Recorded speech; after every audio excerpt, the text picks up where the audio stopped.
¿Cómo están?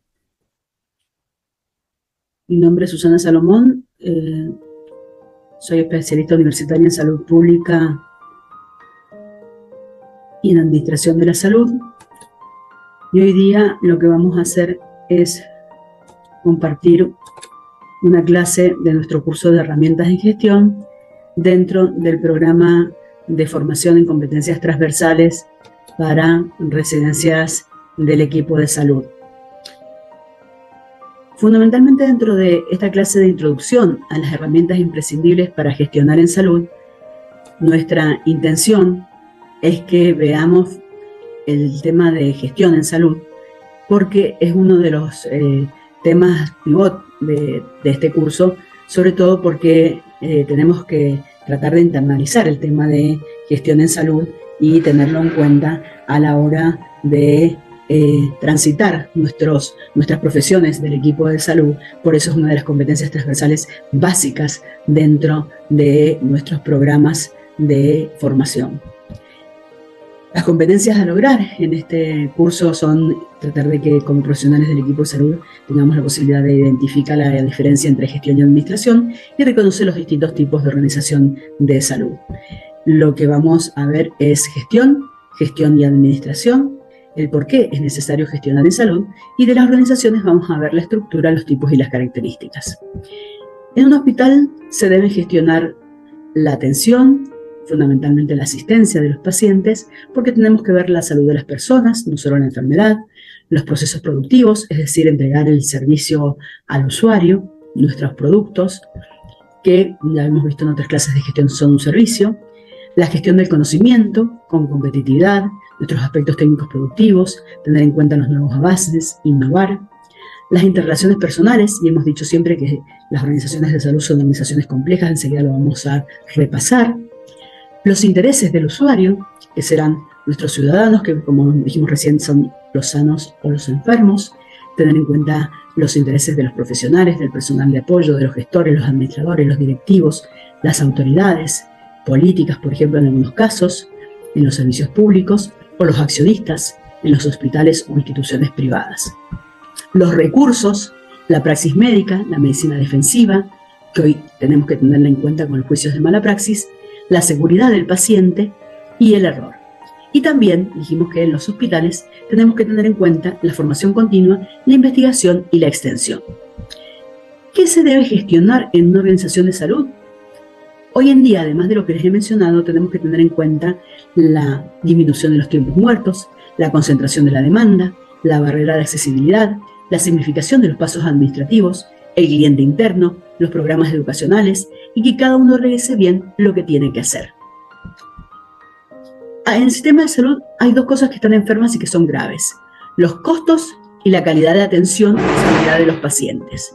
Fundamentalmente los costos, porque hay un aumento de la oferta, con mayor demanda social por calidad de vida, prolongación de la expectativa de vida, nuevas enfermedades emergentes y reemergentes, y por el crecimiento del parque automotor hay cada vez más accidentología con más enfermos, más posibilidades de que tengan más costos en salud, y también en algunos otros países los costos se incrementan también por las guerras. La medicina a la defensiva también ha aumentado los costos porque muchas veces hay un sobreuso del sistema de salud y muchas veces también se generan los incentivos desalineados. Por otra parte, la calidad de atención también se ha visto desfavorecida por el fraccionamiento de la medicina, una cultura personalista versus la estandarización, con esto de la medicina basada en la evidencia que no siempre se cumple, y también tener en cuenta otras situaciones como la medicina armada en partes del paciente, en donde el paciente pasa por múltiples consultas de múltiples especialistas y nadie integra lo que hace el otro, entonces el paciente muchas veces está bajo la polifarmacia, con efectos adversos que generan nuevas situaciones, nuevas enfermedades y nuevos especialistas. Y la otra gran preocupación y gran problema que tiene el sistema de salud es la cero medición. Por otro lado, vamos a ver que cuando gestionamos tenemos que tener en cuenta que hay siempre un logro que conseguir, que cumplir, que producir, que efectuar. Porque gestión viene del latín, acción y efecto de gestionar, pero en definitiva es hacer diligencias conducentes al logro de un negocio o de un deseo. Es actuar sobre las variables que puedan otorgar una ventaja competitiva o que puedan producir un mejoramiento en la actividad principal de una organización. Dicho de otra forma, podemos verlo como actividades coordinadas para dirigir y controlar una organización. ¿Quiénes deben gestionar? Obviamente, directivos, gerentes, administradores, gestionadores, jefes, que son quienes dirigen y supervisan las actividades de otras personas. Pero en una organización va a haber también, además de los grandes directivos, personal operativo que trabajan en puestos o tareas que carecen de responsabilidades para supervisar, pero que también tienen una actividad de gestión. Si no, fíjense nosotros, como residentes, muchas veces tenemos muchísimas actividades de gestión, muchísimas actividades de llevar a cabo pasos administrativos y estamos siendo a lo mejor una actividad sumamente ejecutiva al lado de la cama del paciente. ¿Cuáles serían las diferencias entre gestión y administración? Algo que muchas veces nos suena tan parecido, que muchos países, a la traducción de la palabra, como los países europeos, es exactamente lo mismo, no así para los países latinoamericanos, inclusive para la República Argentina, en donde consideramos que hay una ligera diferencia entre administrar y gestionar, ya que administrar es el conjunto de conocimientos y herramientas normativas más centrada en el control de los procesos, porque está más vinculada con fundamentalmente ordenar, disponer recursos de forma racional o según algún criterio lógico, o administrar también, no solo papeles, sino también recursos humanos, pero relacionado, como dice este autor, con sincronizar conductas. Mientras que gestionar se asocia más con control de resultados, con un enfoque estratégico, con una orientación más hacia los actores. Hacer gestión es conducir personas. La gestión siempre, en primer lugar, es de recurso humano y se dice que es conducir sincronizando voluntades. Uno sincroniza conductas, lo administrativo, y el otro voluntades.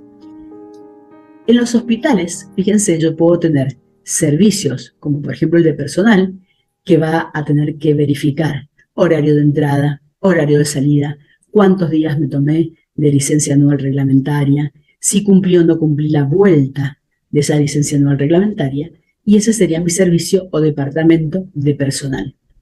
Mientras que mi servicio o departamento de recurso humano tiene que estar más vinculado a actividades como, por ejemplo, si esa persona se calificó, si esa persona tuvo algún tipo de curso, congreso, si ese talento humano, capital humano, se está capacitando, no se está capacitando, es decir, más relacionado con lo humano, con lo personal, que solo con lo que es más administrativo. Hay lo que se considera 5 elementos de la gestión eficiente, que son los 5 elementos básicos de gestión, que lo vamos a ver en una clase específica, que es la clase de planificación. Pero no quería dejar de mencionárselos en este momento. Yo tengo la planificación, es decir, voy a planificar, organizar, dirigir, coordinar y controlar. Cuando yo voy a planificar, es lo mismo decir que trazar programas de acción.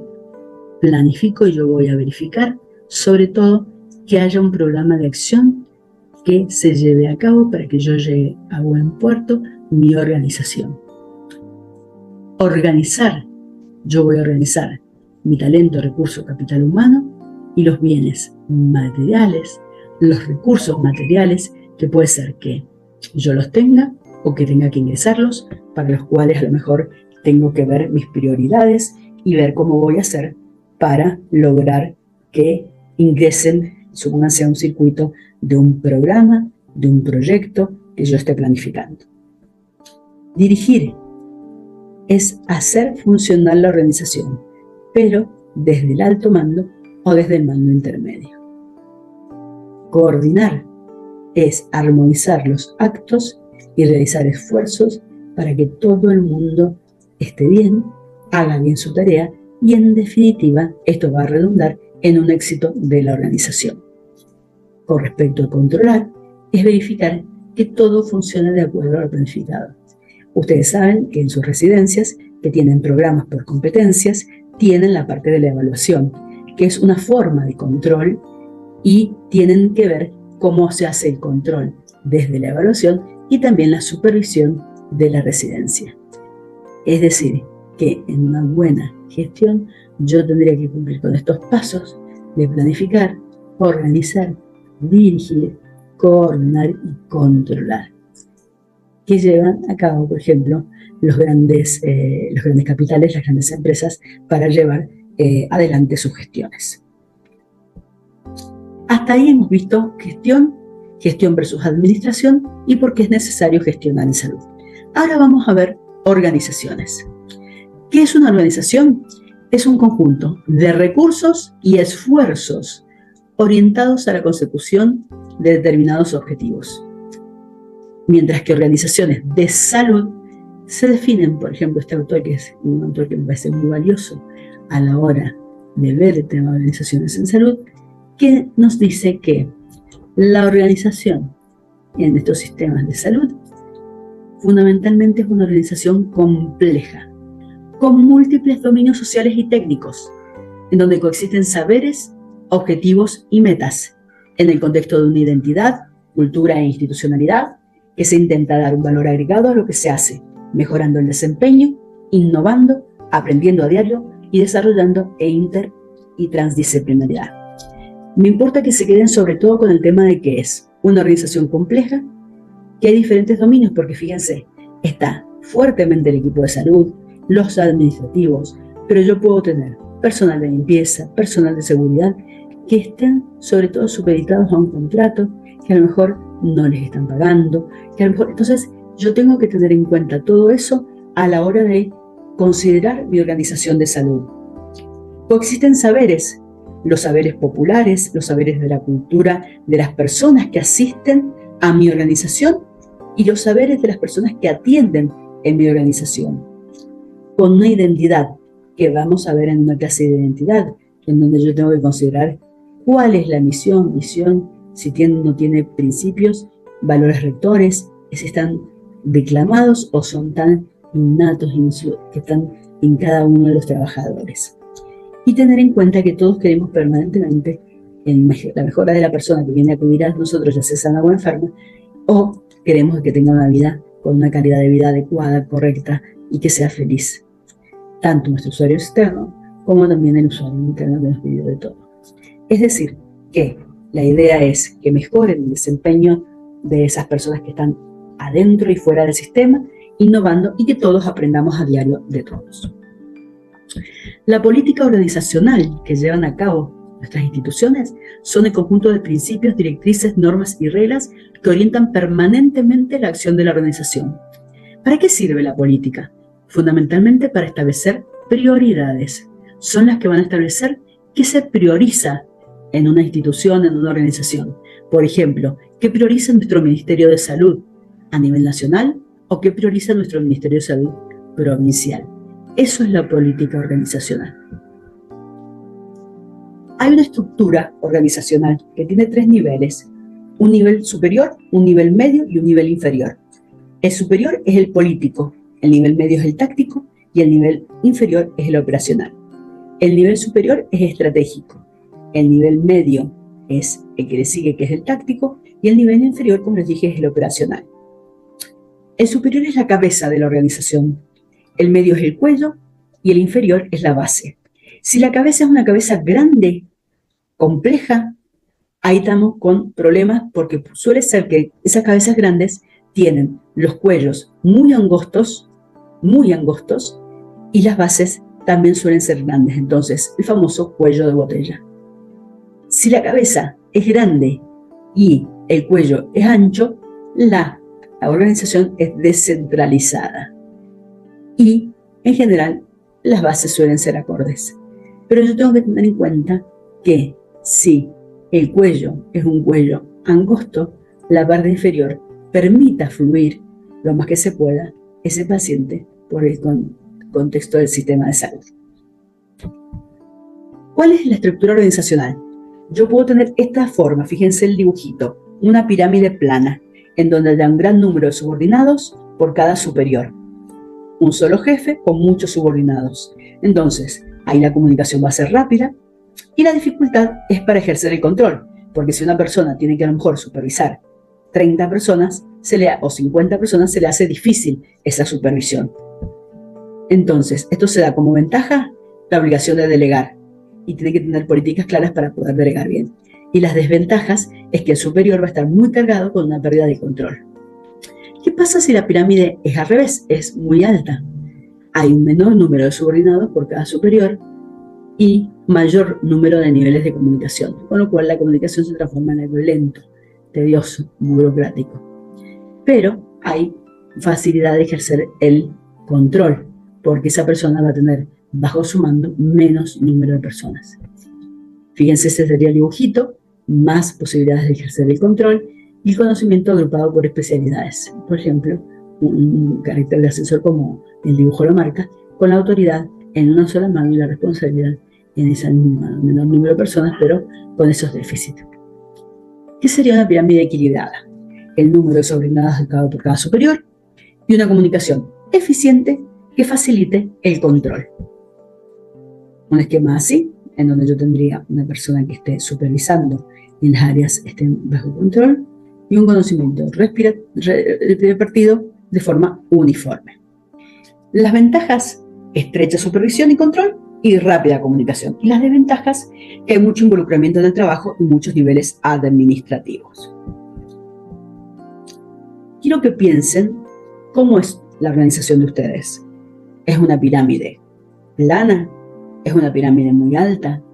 ¿O se está construyendo esta pirámide moderna en la cual ustedes pueden participar en esta construcción? ¿Qué tipo de construcción tiene tu organización? Lo óptimo es una construcción invertida. ¿Qué significa esto?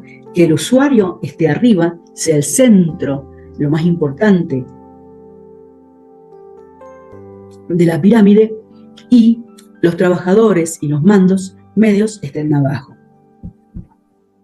Podemos hablar de las variables organizacionales, que son los recursos humanos, los procesos, las variables económico-financieras, los suministros, que se concatenan entre ellas, tratando de hacer un verdadero manejo de todas estas variables para que entre sí funcionen adecuadamente a través de la gestión organizacional. ¿Para qué? Para llevar a cabo un adecuado abordaje del paciente y que los resultados sean los óptimos, tanto con los factores internos como con los factores externos, logrando una adecuada calidad organizacional. Fundamentalmente esto tanto para lo público, con objetivos únicos generados por la propia organización, específicos y con la coordinación a través de mercados, como lo privado, que puede ser con objetivos generados por mandatos políticos, generados por el sector público y compartidos por otro organismo, o con la coordinación a través de las estructuras. Podemos hablar de que hay tipos de gestiones: una gestión intuitiva, una burocrática y una moderna. La gestión intuitiva, en general, fue la primera que se dio y se define como un juicio con carga afectiva que surgen a través de asociaciones rápidas, no conscientes y holísticas. No son infalibles, por lo tanto se deben considerar dos conceptos: las fallas y los aciertos intuitivos. Para ello hay que confiar en uno mismo, en la experiencia, y tener la apertura mental y la valentía para enfrentar los riesgos. La gestión intuitiva es poco formal, se caracteriza porque se da mucho por las costumbres. Las autoridades en general se eligen por el poder que tienen dentro de la institución y en general la relación con el medio es poco conocida y no manejan bien los cambios, las gestiones intuitivas. Estas gestiones en general se dan más frecuentemente hace años que lo que se puede llegar a dar ahora como gestión intuitiva. La gestión burocrática son las formas tradicionales de gestión y se basan en la burocracia. Se caracterizan por desarrollar un poder centralizado más que nada vertical y es un sistema que privilegia el procedimiento y el cumplimiento de las normas antes que el servicio al ciudadano. En general, son estructuras muy jerárquicas, relaciones interpersonales, y puede adaptarse a las crisis, pero siempre bajo el formato de la burocracia, bajo el formato del papel o el famoso ejemplo del trámite, en donde uno va muchas veces a relacionarse con el trámite o con la parte del papel y no tanto de las personas. Y el tercer punto son las gestiones modernas, que responde a características de eficiencia y eficacia, descentralización, y con esta visión renovadora se reducen las barreras para dar un mayor enfoque a los resultados. Estas modernas, en general, son flexibles, las autoridades son descentralizadas, relación estrecha con el usuario, se preocupan por lo que pasa en el medio y son, en general, más competitivas.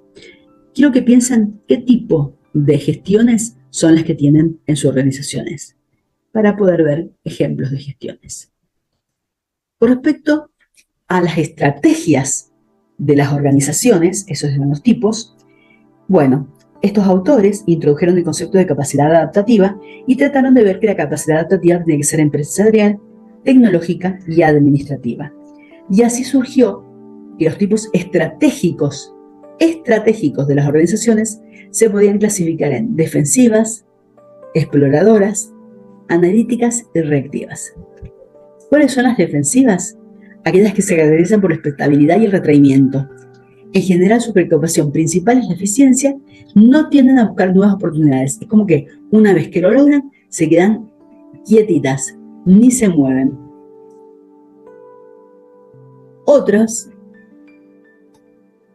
como las exploradoras, se caracterizan por innovar y arriesgarse continuamente.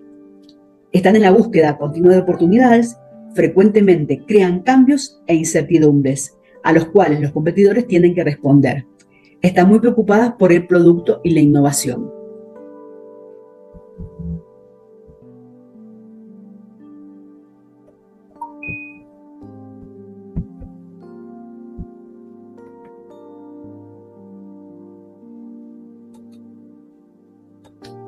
Bueno, no quiere pasar. Las reactivas responden a amenazas y oportunidades. En general tienen administradores que frecuentemente perciben el cambio, la incertidumbre, se juegan por lo que están haciendo y no hay una relación consciente en estrategia y estructura. Rara vez hacen ajustes, son inconsistentes e inestables. Entonces, ¿cómo es tu organización? ¿Defensiva, exploradora, analítica o reactiva? Quiero que piensen como para poder hacer un análisis internalizado de qué tipo de gestión, de qué tipo de estructura y de qué tipo de estrategia tienen sus organizaciones. Entonces, para terminar, después de haber abordado el temario, quiero que vean, esta frase me parece muy interesante. Un sistema de gestión no contribuirá a ganar el juego, pero su falta hará que la organización lo pierda. Creo que es una frase que lo dice todo. Les agradezco su atención y seguramente nos veremos en alguna otra clase. Muchas gracias.